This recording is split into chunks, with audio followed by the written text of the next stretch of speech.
Not a soldier. Not a hero. Not a symbol painted on banners and shields carried to give hope to the masses. No, the perfect warrior. The kind whose body was sculpted by gene forging, whose mind was carved by indoctrination, whose soul, if such a thing still remained, was bound not to faith, nor family, nor personal desire, but to a single, unbreakable command. Obey. For 10,000 years, the Imperium of man has relied upon these towering transhuman warriors, Astartes, angels of death, space marines, to hold together a crumbling empire that spans millions of worlds. Entire civilizations speak their name with reverence, others whisper it with dread. To some they are saviors, to others executioners. To the high lords they are assets. To the common man they are legends. To the emperor, they were instruments. But they were never meant to question. And yet, their story begins not with obedience, but with doubt. Not with triumph, but with fear. Not with loyalty, but with betrayal that reshaped the stars themselves. Before the Imperium rose, before the emperor revealed himself, humanity had already been broken. The age of strife consumed whole sectors in madness. Warp storms swallowed the sky. Psychers emerged like sparks from dry grass, uncontrolled, unpredictable, dangerous. Human worlds turned inward, devolving into tyrannies, warlords, techno-barbarian kingdoms built upon the skeletons of forgotten civilizations. It was into this fractured, screaming darkness that the emperor, silent, hidden, patient through millennia, finally stepped forward. He knew humanity did not need heroes. It needed weapons. Not made of steel nor ceramite, but of flesh, unyielding, unstoppable, loyal beyond the imagination of common men. He began with thunder warriors, proto-giants, brutal and short-lived. They could conquer, but not endure. They were blades that shattered after the first strike. The emperor needed swords that never dulled. So began the genesis of the Astartes. They were not recruited, they were chosen. The children who would become giants, the boys who would be carved into monsters. Selected for resilience, endurance, aggression, and potential. Their bodies cut open and filled with organs unknown to the unmodified human biology. Primary hearts, secondary lungs, catalysts, filters, glands, all forming a living engine of war that simply wore the shape of a man. But even a weapon requires identity. And the emperor understood something that no tyrant of the age of strife had grasped. A blade with no purpose cuts anything, including the hand that holds it. To control destiny, he had to control truth. To control truth, he had to control myth. To control myth, he needed sons. Not born, but crafted. Not raised, but programmed. Not loved, but revered. The Primarch project was more than genetic engineering. It was the forging of demigods, legends molded from strands of his own impossible being. If the Astartes were angels, the Primarchs would be archangels, larger than life, embodiments of philosophies, war doctrines, ideologies, living banners to march behind. But something went wrong, or perhaps something went exactly as the warp intended. In the dead of night, across laboratories of impossible complexity, reality itself tore open. 12 engineered souls yet incomplete, 20 vessels nearly formed, 20 future warlords stolen by forces beyond human comprehension. They vanished not into space, but through it, scattered like seeds into a storm. The emperor searched, but the warp is a liar, and its truths burn those who reach too deep. Yet the emperor did not stop. He could not. The Imperium was rising, and he needed his angels of death. So he continued the program, refining, perfecting the gene seed that would bind mortal recruits to their lost genetic fathers.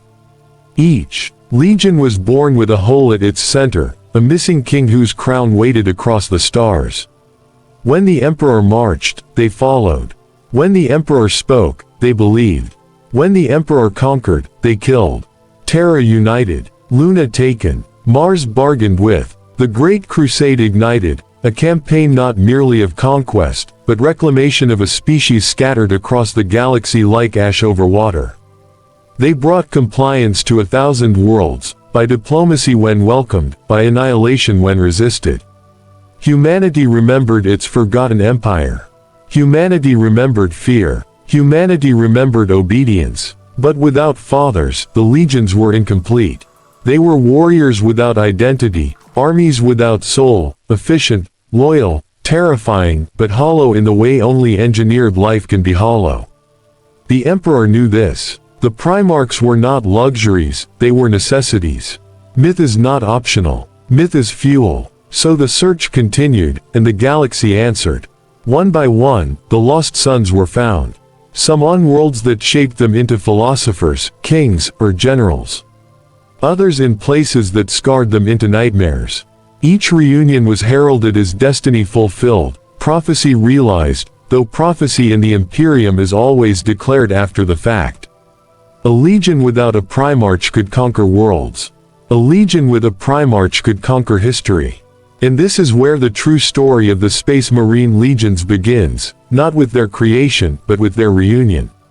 Because the moment identity was restored, the moment myth gained flesh, the moment philosophy gained a voice, the legions ceased being mere weapons. They became armies of belief. And belief is the most dangerous weapon in the galaxy. Some believed in unity, some in glory, some in perfection, some in death, some believed in the Emperor. Some believed they were the Emperor. And some believed the Emperor had already betrayed them long before they learned how to speak his name. You are about to witness the rise of the greatest armies humanity has ever forged, and the fall that nearly ended them forever. You are about to see loyalty become heresy, brother become butcher, salvation become extinction. The story of the Space Marine Legions is not a history. It is a warning humanity refused to hear. A warning written in gene seed, in broken worlds, in ashes drifting over cities whose names no longer matter. Because the perfect warrior, created without question, without fear, without doubt, is also the perfect monster. And in the end, humanity discovered the answer to a question it never should have asked. What price must be paid to build the perfect warrior?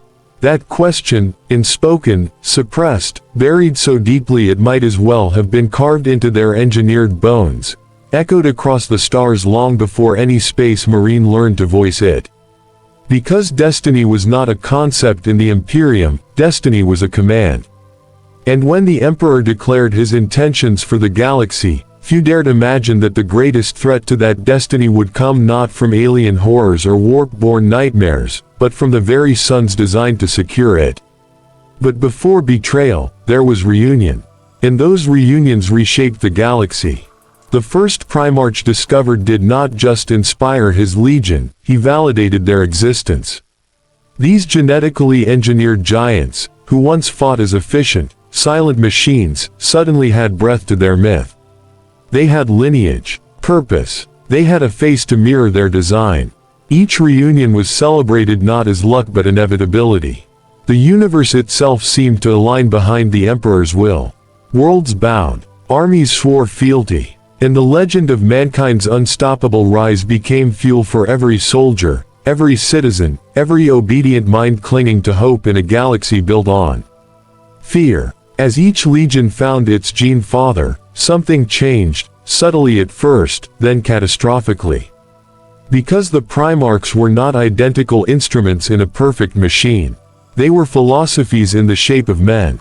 Some were masters of strategy, others embodiments of wrath, others scholars, poets, builders, reformers.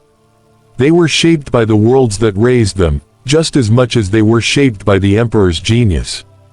And so their legions, once unified under a single banner, began to diverge. Not in loyalty, yet, but in identity. In belief. In interpretation. Some began to ask questions the Imperium was not yet prepared to answer. Why had the Primarchs been lost? What force dared steal sons from the hands of a being worshipped as a god? And why did the Emperor forbid that title so fiercely? With each answer denied, curiosity grew teeth. With each truth concealed, doubt took root.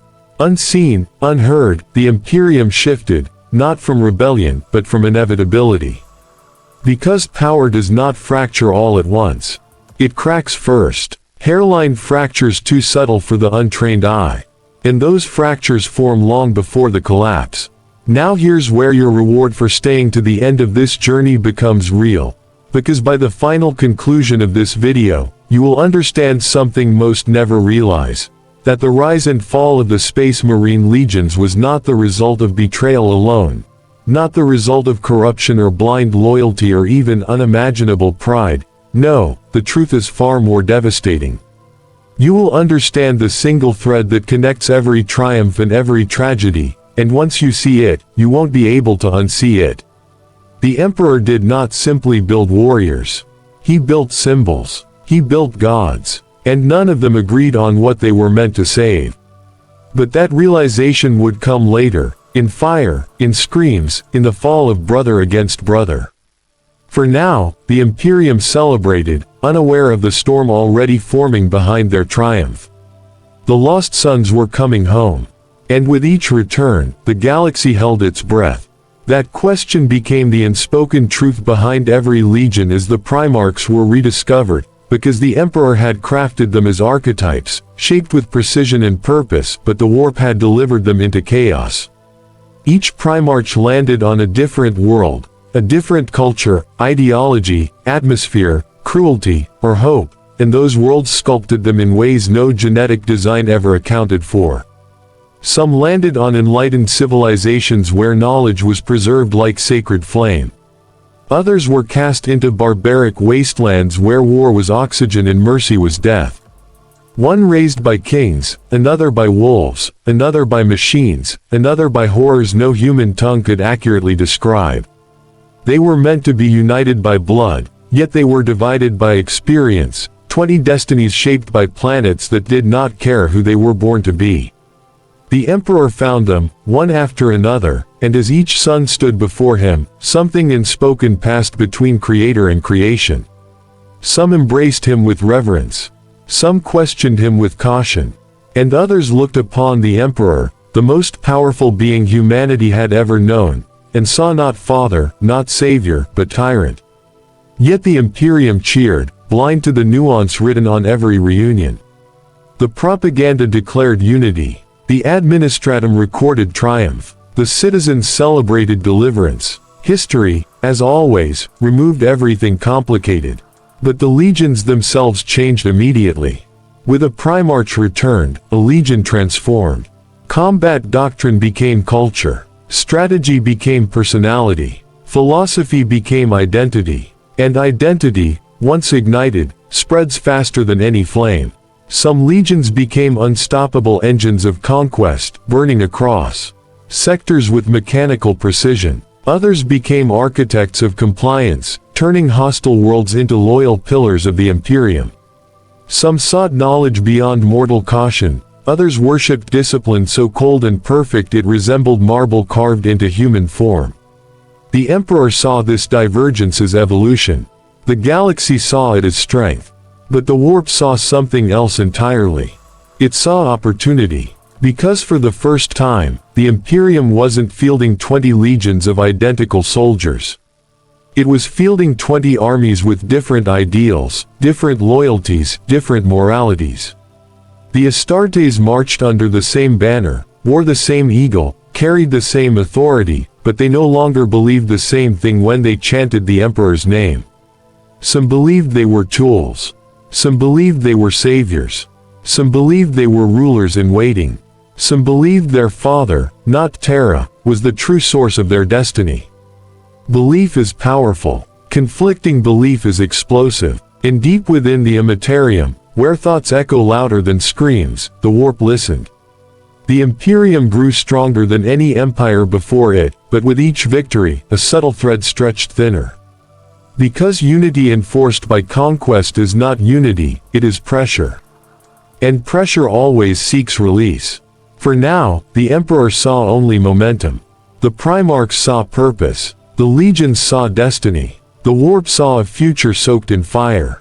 The Great Crusade became the single most successful military campaign the galaxy had ever witnessed. Warp storms receded as if acknowledging the Emperor's advance.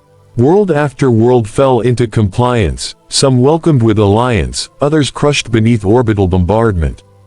Humanity, fractured and half feral for millennia, was reforged into a single, unstoppable civilization in less than 2 centuries.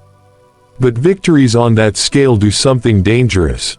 They create illusions. Illusions that expansion has no cost. Illusions that momentum is destiny. Illusions that winning is the same as enduring. The Imperium measured progress by banners planted and rebellions extinguished. They celebrated the number of worlds brought to heel, not the number of lives erased. Parchment records listed achievements with ink so confident, so absolute, that no one thought to question the arithmetic. Reconquered worlds were counted as gains, never lost resources, never cultures erased, never futures rewritten. For the Imperium, history existed only in 2 categories: compliant, or corrected. And behind the public triumph, silent, slow-moving tensions took root. Because dominance never distributes itself evenly. Some legions became favored, lauded for their efficiency, precision, reliability. Others were whispered about in council chambers as unstable, unpredictable, too brutal, too impulsive, too questioning. The emperor would never publicly shame a legion, yet silence speaks with a sharper edge than any reprimand. Some legions wondered why they were sent to the worst war zones, fought the longest campaigns, received the least praise. Others wondered why their requests were denied, their triumphs minimized, their medals engraved smaller than their brothers. Resentment does not rise in a roar, it builds in silence. But the most dangerous tension did not form between legions, it formed within them. Because when a Primarch returned, everything changed. Space Marines were engineered for loyalty, yet loyalty is a direction, a compass that must point somewhere. Before the reunions, that direction pointed toward Terra alone. Now, it pointed toward blood. Toward the Gene Father. Toward the demigod who bled like they did, who towered like they did, who embodied every fragment of history their legends had promised them. To the Imperium, this was natural. To the Emperor, this was expected. To the Warp, this was priceless. The Primarchs did not merely command obedience, they inspired belief. And belief, unlike orders, survives doubt. Belief survives failure. Belief survives betrayal. Belief survives death. The Emperor's mistake was not creating warriors, nor sons, nor symbols. The Emperor's mistake was assuming he could control myth. Because myth does not serve. Myth leads. And in the coming darkness, myth would drag humanity into a conflict where gods bled, brothers broke, and legions became the executioners of everything they were built to protect. A storm was forming, quietly, invisibly, inevitably. The Imperium did not feel threatened. The Imperium felt invincible. And invincibility is the softest, sweetest lullaby ever sung before disaster. Whispers of this question never echoed in the grand halls of Terra, never appeared in the endless archives of the Administratum, never crossed the lips of mortal men too conditioned to worship what they did not understand. But within the minds of genetically forged giants who were born to lead, not follow, this question lingered like a shadow that grew longer with every campaign. To the public, the Emperor was a visionary. To the legions, he was a father. But fathers explain, fathers confide, fathers trust their children with the truth, especially when they crafted those children with precision beyond any natural birth. Yet the Emperor did not confide. He commanded. The Primarchs, larger than life, brilliant beyond measure, stood at his side not as equals but as instruments. Tools designed with different shapes for different tasks.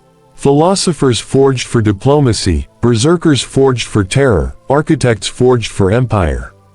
They were created to embody perfection, yet denied the dignity of understanding their purpose.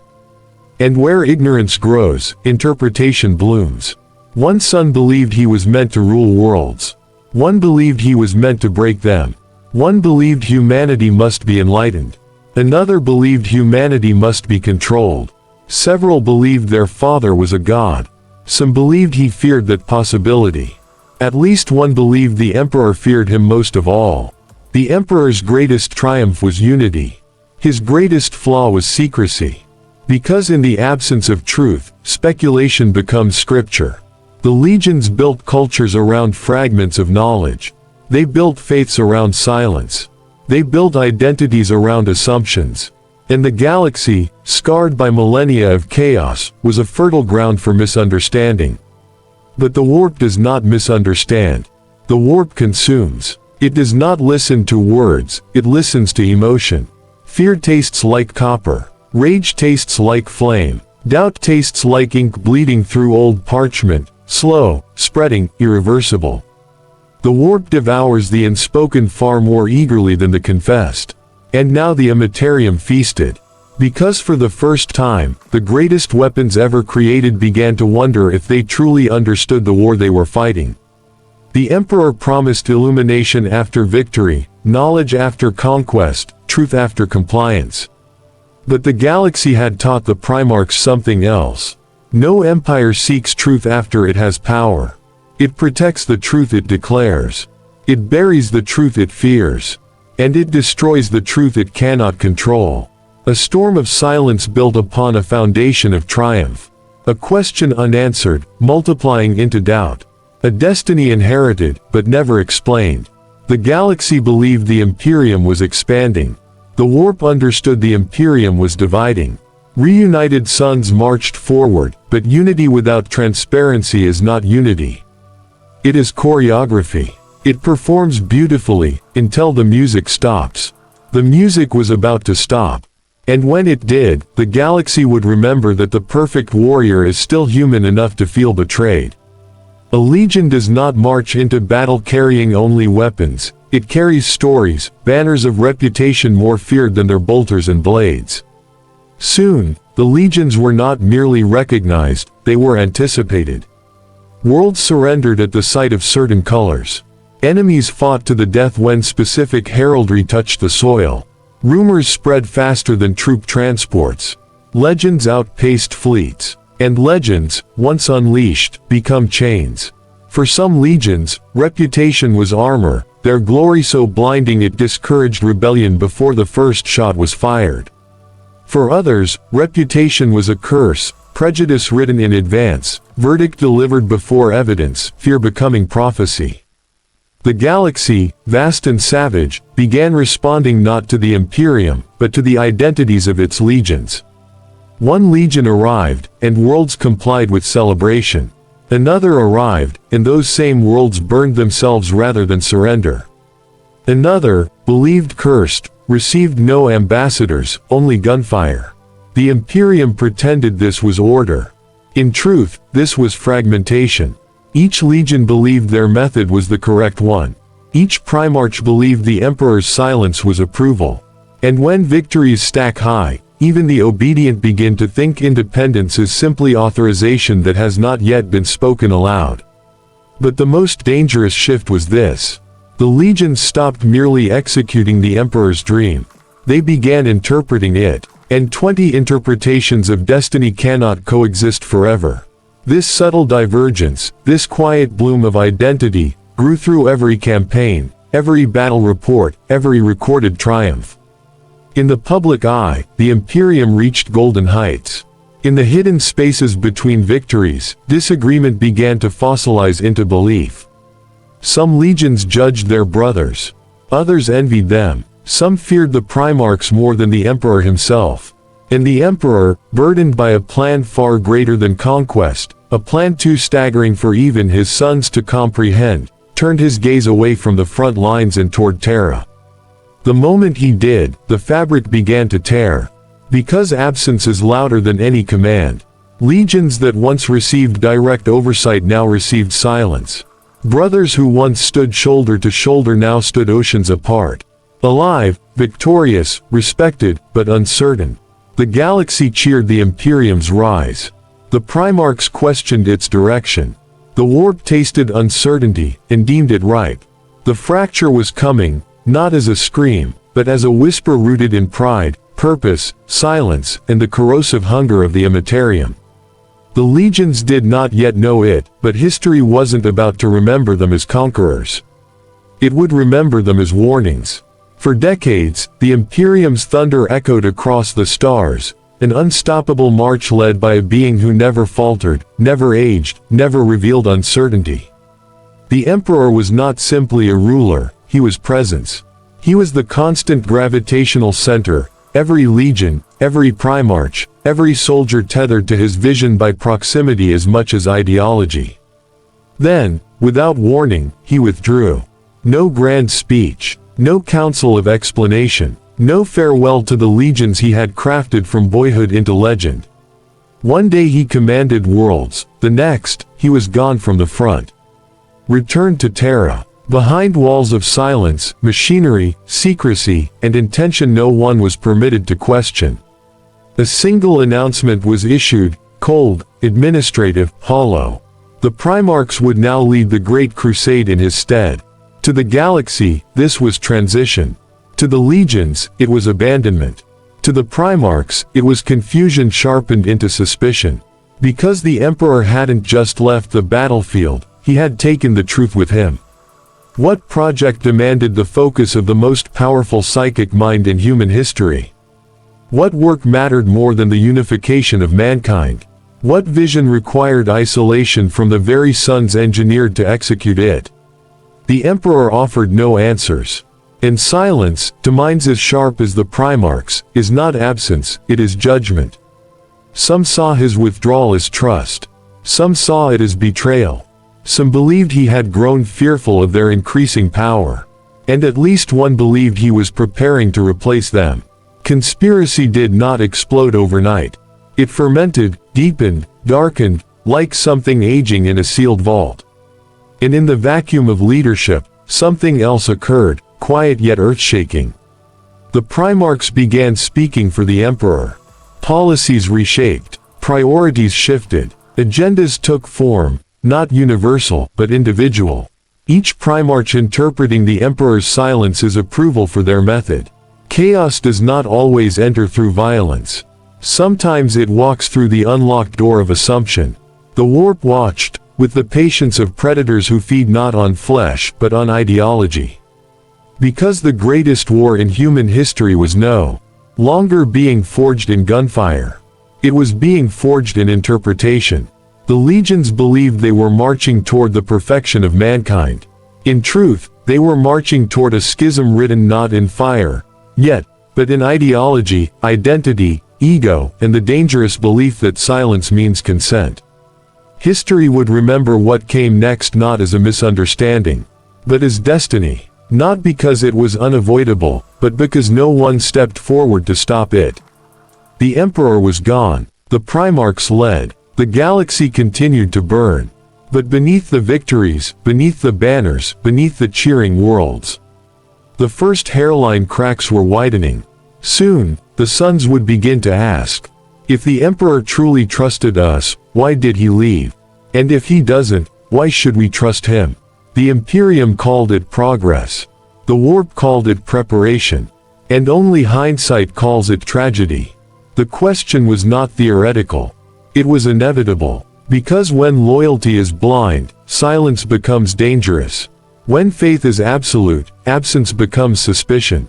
And when power is concentrated in beings bred to think themselves demigods, small cracks can grow into chasms wide enough to swallow empires whole. The first whispers began quietly, almost imperceptibly. Among the legions, disagreements over strategy, philosophy, and morality were initially subtle. One Primarch insisted that certain worlds must be cleansed entirely, another argued for mercy to secure compliance. Orders clashed, interpretations diverged, and the whispers among the Astartes, once united, mutated into debates over loyalty itself. Some legions began asking forbidden questions. Why were some Primarchs favored? Why did some legions receive the deadliest campaigns while others rested? Why had the Emperor left? And most dangerously, were the instructions they followed truly his, or merely what they believed him to want? In silence, doubt festered. In shadow, resentment brewed. In ambition, the seed of heresy was planted. The warp, ever patient, nourished these seeds. It did not need to command or deceive. The mere existence of doubt among the genetically perfect sons of humanity was enough to create whispers that multiplied in the void between worlds. Rage, envy, pride, and disillusionment fermented into something greater than any Astartes had ever been individually: ideology. And ideology, unlike orders, cannot be revoked. Then came the moment the galaxy would remember, not for a battle, not for a conquest, but for a decision that would shatter the future. One Primarch, emboldened by both genius and wrath, declared a philosophy that could not be contained within loyalty. Another, following brotherly allegiance but guided by doctrine, opposed him. The argument was not merely tactical. It was existential. The first cracks in the alliance became visible as factions of Astartes began aligning themselves not to the Emperor, but to ideas, personalities, and interpretations. And the Emperor, still distant, still enigmatic, still silent, did not intervene. Because a father cannot force belief. Because a god cannot control free will. Because perfection is irrelevant if it cannot be understood. Thus, the first sparks of civil war ignited, not across worlds, but within hearts. The Great Crusade, unstoppable and brilliant, carried forward. Worlds were conquered, humanity celebrated, legions triumphed, the Imperium soared, and yet beneath every banner, beneath every victory, the seeds of heresy silently sprouted roots. One day, they would bloom. One day, brother would stand against brother. One day, the galaxy would witness the apocalypse of loyalty, ideology, and ambition made flesh. The question was no longer hypothetical. If the Emperor had created perfection, why did it betray him? History would not answer. Only fire, blood, and shattered loyalty would. The first rupture was subtle, almost invisible to those outside the legions. A disagreement over strategy. A refusal to follow an order exactly as given. A silent question muttered among brothers: why are we commanded to obey what we no longer understand? The legions had once moved as a single unstoppable wave, a living instrument of the Emperor's will. But now, they began to fracture along lines drawn not by design, but by belief. Some followed their Primarchs unquestioningly, trusting in their vision as extensions of the Emperor himself. Others questioned, hesitated, even defied, because silence from the Father could no longer be interpreted as approval. Ideology became as powerful as gene seed. What was once obedience turned into interpretation. And interpretation, in minds forged to perfection, became conviction. Conviction carried swords. Conviction carried fury. Conviction carried betrayal. The first open confrontations were not immediately cataclysmic. Worlds were secured. Campaigns were won. The galaxy remained in awe of the Astartes' prowess. Yet the first acts of defiance left marks far deeper than victory banners ever could. A captain refused an order. A squad withdrew from battle without explanation. A Primarch questioned another, and the conversation turned to threats unspoken, promises of loyalty unfulfilled. Then came the day when blood would spill not for the enemy, but for brother. The First Legion, loyal to its Primarch's vision, crossed paths with another legion whose interpretation of the Emperor's will demanded opposition. Orders clashed. Bolter fire erupted. Gene-forged warriors, who once fought shoulder to shoulder in perfect synchronicity, now faced each other across smoke and fire, aiming not at Xenos or heretics but at men they once called brothers. It was a betrayal the galaxy could not yet perceive, because all the headlines spoke only of victories, of progress, of unity restored. But the Imperium had entered its first civil war, not of nations, but of ideas incarnate in armor, muscle, and mind. Some brothers survived by cunning. Others perished by principle. The warp whispered in every moment of hesitation, feeding doubt, fueling rage, nurturing resentment, shaping the inevitability of total fracture. And still, the Emperor remained distant. Because he had created warriors, not diplomats. He had engineered obedience, not moral clarity.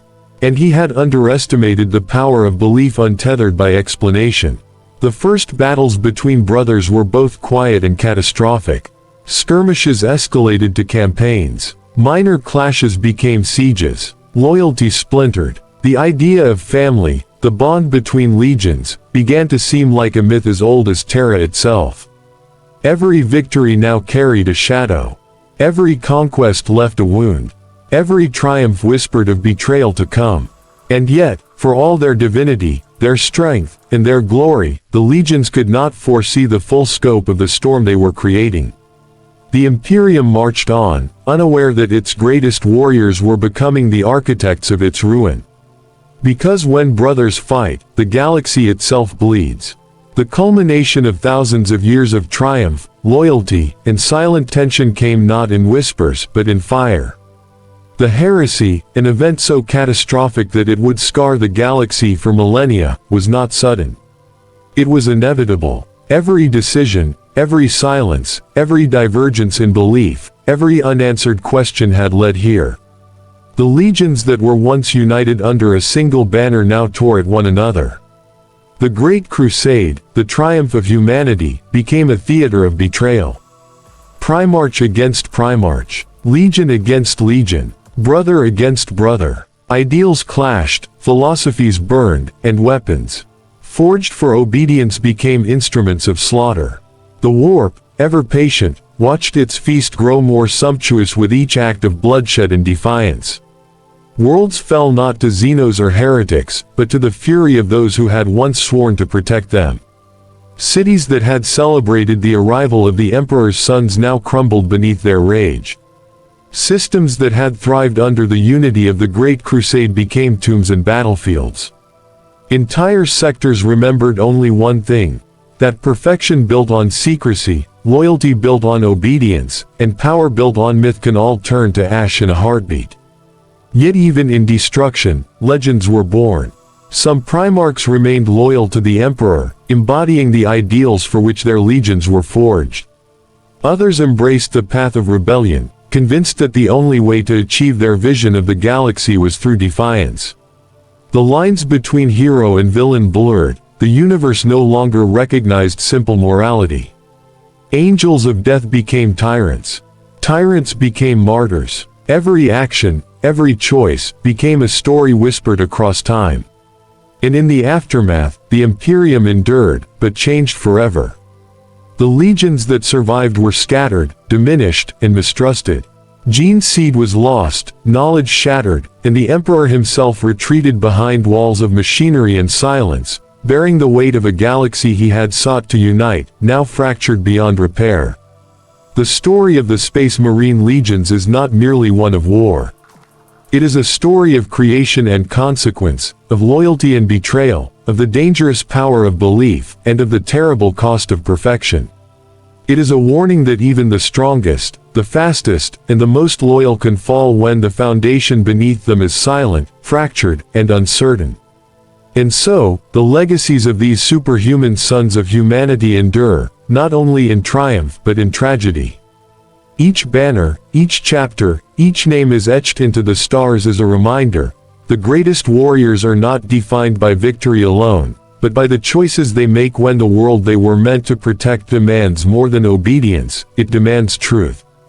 The Imperium survived, but it carries the scars of ambition, silence, and heresy. The legends remain, yes, but their shadows stretch across every world, every citizen, and every soldier who knows that the price of perfection is always higher than anyone dares to imagine. The Space Marine Legions were born to conquer, forged to obey, destined to divide, and in their rise and fall, they became something more than history. They became myth.